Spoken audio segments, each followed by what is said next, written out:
Είχε δει το θάνατο δεκάδες φορές. Ήταν μέρος της δουλειάς του. Δεν ήταν κάτι που τον συγκινούσε. Κι όμως, σε έναν λόφο έξω από την Ιερουσαλήμ, την ημέρα της Σταύρωσης, κάτι τον έκανε να σταματήσει. Να κοιτάξει και να μην μείνει ίδιος.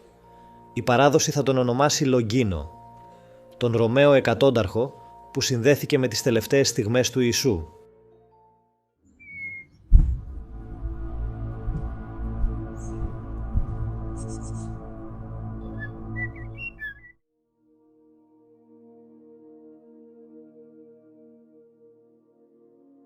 Για να καταλάβουμε ποιος ήταν ο Λογκίνος, πρέπει πρώτα να δούμε τον κόσμο που υπηρετούσε. Στις αρχές του 1ου αιώνα, η Ιουδαία ήταν υπορωμαϊκή κυριαρχία και η εξουσία της Ρώμης στηριζόταν όχι στη συνένεση, αλλά στον φόβο. Η Σταύρωση δεν ήταν απλώς εκτέλεση. Ήταν μήνυμα. Ένα δημόσιο θέαμα φόβου. Ο καταδικασμένος πέθαινε αργά και εκτεθειμένος, μέσα από ασφυξία, εξάντληση και αφυδάτωση, σε μια διαδικασία που μπορούσε να διαρκέσει ώρες ή και ημέρες. Οι Ρωμαίοι στρατιώτες, και κυρίως οι εκατόνταρχοι, είχαν την ευθύνη να επιβλέπουν τη διαδικασία, μέχρι να ολοκληρωθεί όπως έπρεπε.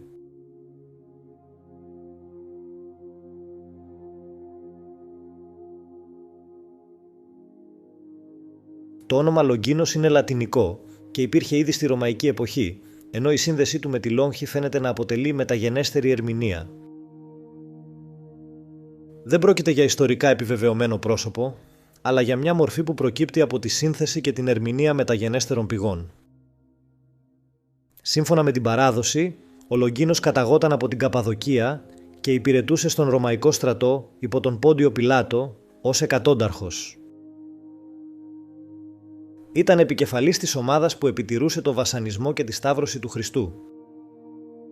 Και ίσως εκείνη τη στιγμή ο άνθρωπος που είχε μάθει να εκτελεί εντολές είδε κάτι που δεν μπορούσε να εξηγήσει.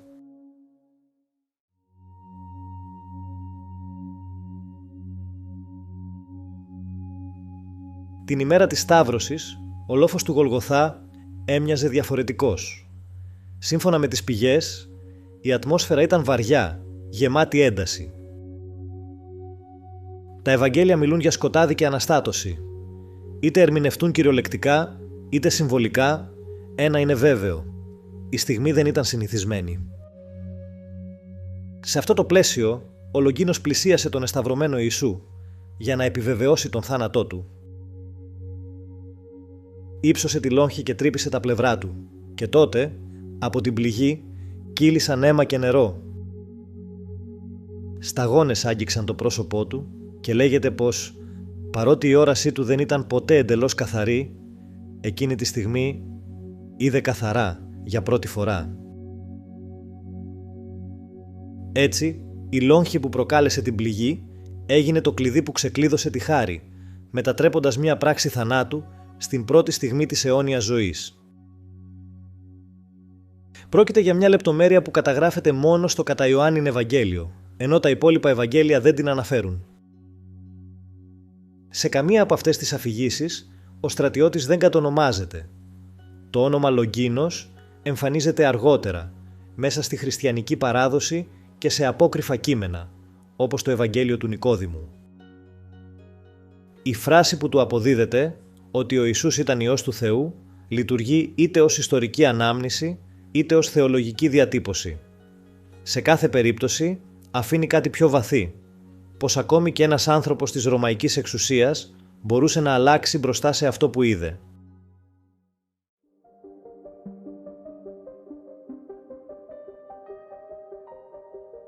Σύμφωνα με μεταγενέστερες πηγές, ο Λογκίνος δεν περιορίζεται μόνο στη σκηνή της Σταύρωσης.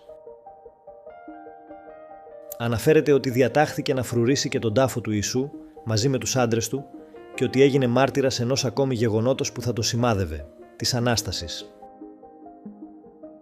Οι ίδιες παραδόσεις αναφέρουν ότι οι αρχιερείς επιχείρησαν να αποκρύψουν το γεγονός, δωροδοκώντας τους φρουρούς. Ο Λογκίνος όμως παρουσιάζεται να αρνείται, να απορρίπτει τα χρήματα και να μην δέχεται να αλλοιώσει όσα είδε. Από εκεί και πέρα, η μορφή του αποκτά διαφορετική πορεία. Εγκαταλείπει τη στρατιωτική του θέση, βαπτίζεται χριστιανός και σύμφωνα με την παράδοση, επιστρέφει στην Καπαδοκία για να μεταδώσει το μήνυμα της νέας πίστης. Μαζί του αναφέρονται και άλλοι στρατιώτες που επηρεάστηκαν από τα ίδια γεγονότα. Κι όμως, η ιστορία δεν τελειώνει εκεί.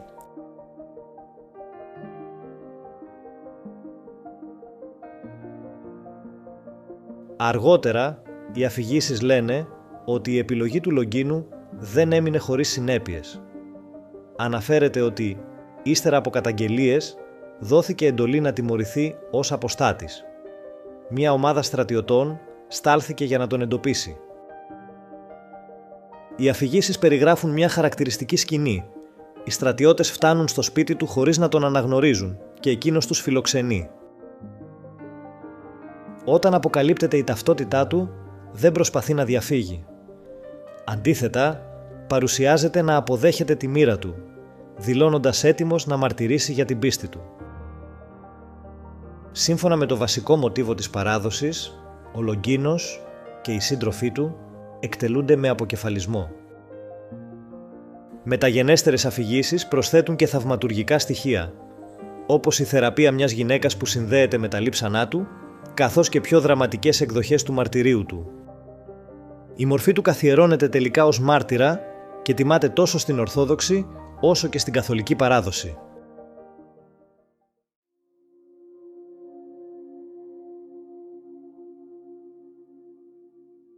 Παρά την έλλειψη ιστορικής βεβαιότητας, η μορφή του Λογκίνου διατηρήθηκε μέσα στην εκκλησιαστική μνήμη. Στην Ορθόδοξη παράδοση τιμάται ως μάρτυρας, όχι για τη στρατιωτική του ιδιότητα, αλλά για τη μεταστροφή που του αποδίδεται. Η ιστορία του δεν μπορεί να επιβεβαιωθεί σε κάθε της λεπτομέρεια, όμως αυτό που την κρατά ζωντανή δεν είναι μόνο το τι συνέβη, αλλά το ερώτημα που αφήνει πίσω της. Τι μπορεί να συμβεί όταν ένας άνθρωπος, συνηθισμένος να εκτελεί εντολές χωρίς αμφισβήτηση, βρεθεί μπροστά σε κάτι που δεν μπορεί να αγνοήσει. Ίσως τελικά το νόημα αυτής της ιστορίας δεν βρίσκεται στο αν όλα συνέβησαν ακριβώς έτσι, αλλά στο ότι η παράδοση κράτησε ζωντανή την εικόνα ενός ανθρώπου που σε μια καθοριστική στιγμή επέλεξε να αλλάξει. Τελικά, η ιστορία του Λογκίνου μπορεί να είναι μία από πολλές που χάθηκαν ανάμεσα στις γραμμές της ιστορίας. Αν σου άφησε κάτι, υπάρχουν κι άλλες σαν κι αυτή. Τις συγκεντρώσαμε σε μικρά e-book με αφηγήσεις που δεν χώρεσαν σε ένα βίντεο. Θα τα βρεις στην περιγραφή και το πρώτο σχόλιο. Και αν θέλεις περισσότερες τέτοιες αφηγήσεις, θα μας βρεις και στο TikTok, στο Facebook και στο Instagram.